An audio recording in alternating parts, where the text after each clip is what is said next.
เพื่อให้ธุรกิจออนไลน์ของทานนั้นประสบผลสำเร็จแน่นอนทานต้องได้สร้างประสบการณ์ที่ดีให้กับลูกค้าของทานและสร้างสายพัวพันธุ์ที่ดีเลิศให้กับผู้สนองของทานแต่ว่ายังมีอีกกลุ่มหนึ่งที่ทานนั้นต้องได้เอาใจใส่เช่นเดียวกันนั่นก็คือทีมงานของทานนั่นเองกลับไปภาคที่หนึ่งพวกเขาได้ขอให้ทานคิดเกี่ยวกับธุรกิจของทานมีความพร้อมแนวใดสำหรับการค้าทางอิเล็กทรอนิกส์แต่ทีมงานของทานดีมีความพร้อมคือแนวใดย้อนพวกเขาเชื่อว่าทีมงานของพวกเขานั้นยังบ่ทันมีความพร้อมหลายๆธุรกิจอยู่ในลาวแมนไซบริการจากที่ปรึกษาหรือจ้างพนักงานที่มีความรู้ดังกล่าวนั้นมาสร้างห้างค้าออนไลน์ให้กับพวกเขาแนวทางดังกล่าวนั้นแมนบ่มีอย่างผิดเลยแต่ถ้านั่นเป็นสิ่งที่ทานเลือกที่จะเฮ็ดแล้วให้ท่านแน่ใจเลยว่าพวกเขาจะฝึกพนักงานของทานให้คุ้มกับสิ่งต่างๆได้อย่างเหมาะสมภายหลังที่พวกเขาออกไปแล้วเพราะในที่สุดแล้วถ้าธุรกิจออนไลน์ของทานนั้นประสบผลสำเร็จท่านยังจะต้องได้อัปเดตมันอยู่เป็นสม่ำเสมอและบำรุงรักษาพร้อมกับเสื่อมโตกับการตลาดและสื่อสังคมออนไลน์ต่างๆที่ทานนำใช้อยู่ตลอดเวลาและทานจะเฮ็ดสิ่งเหล่านี้ในเวลาเดียวกันกับที่ทานตอบสนองการสั่งซื้อต่างๆรับมือกับการสอบถามข้อมูลทางออนไลน์และคุ้มครองการชำระเงินต่างๆและนั่นก็หมายความว่าทีมงานของทานนั้นต้องมีทักษะและความรู้ต่างๆที่พวกเขานั้นยังบ่ทันมีฉะนั้นแล้วทานจะเริ่มต้นจากจุดใดดีกลไกการเฮ็ดเวียกที่พวกเขาได้แสดงให้ทานเบิ่งในภาคที่1และภาคที่2นั้นเป็นการเริ่มต้นที่ดีสำหรับทานให้ทานนำเสนอกลไกดังกล่าวนั้นให้กับทีมงานของทานนั้นได้เห็นและเฮ็ดให้แน่ใจว่าพวกเขาเจ้านั้นเข้าใจกระบวนการทั้งหมดในการเฮ็ดการค้าทางออนไลน์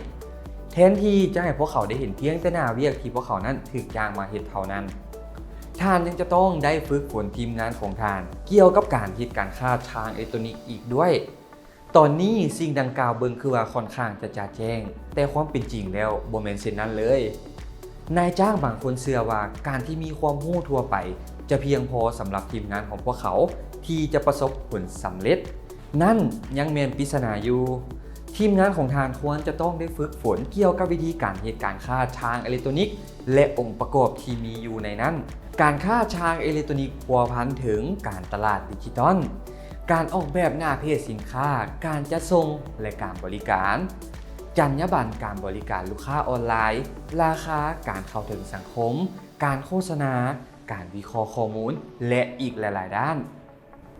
รับประกันว่าทีมงานของทานทุกคนมีความรู้ที่พวกเขาต้องการอาจจะก่อนหน้าที่พวกเขาจะเริ่มปฏิบัติตามสิ่งที่ทานต้องการให้พวกเขาเฮ็ดการนำเสนอหลักสูตรเกี่ยวกับการเฮ็ดการค้าทางอิเล็กทรอนิกส์นี้ที่พวกเขาได้สร้างขึ้นมาอาจจะช่วยทานได้ในด้านนี้ตามหลักการแล้วฝึกฝนพนักงานให้เข้าใจเวียกงานหลายด้านเพื่อว่าพนักงานหลายคนจะสามารถรับผิดชอบเวียกงานใดหนึ่งได้และเฮ็ดให้แน่ใจว่าเวียกงานนั้นจะสามารถดำเนินงานไปต่อได้ถ้าหากว่ามีพนักงานคนใดคนหนึ่งขาดการ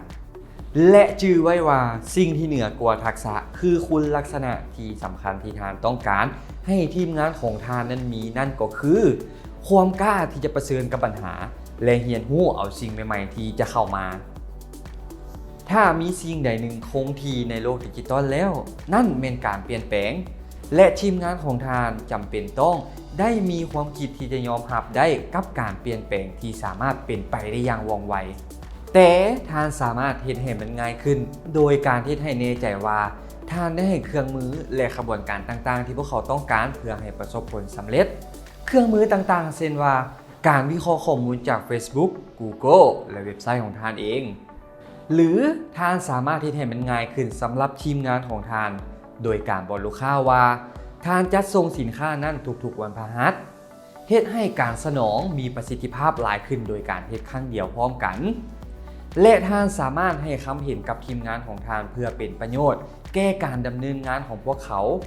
หรือให้คำแนะนำและคู่มือฝึกอบรมสำหรับเทคโนโลยีใหม่ๆที่พัฒนาขึ้นมาแก่พวกเขาแต่มันจะง่ายกว่าหลายสำหรับทานและทีมงานที่จะดำเนินการถ้าหากว่าทานนั้นมีความจ่าแจ้งเกี่ยวกับบทบาทที่ทานและทีมงานของทานจะต้องได้เฮ็ด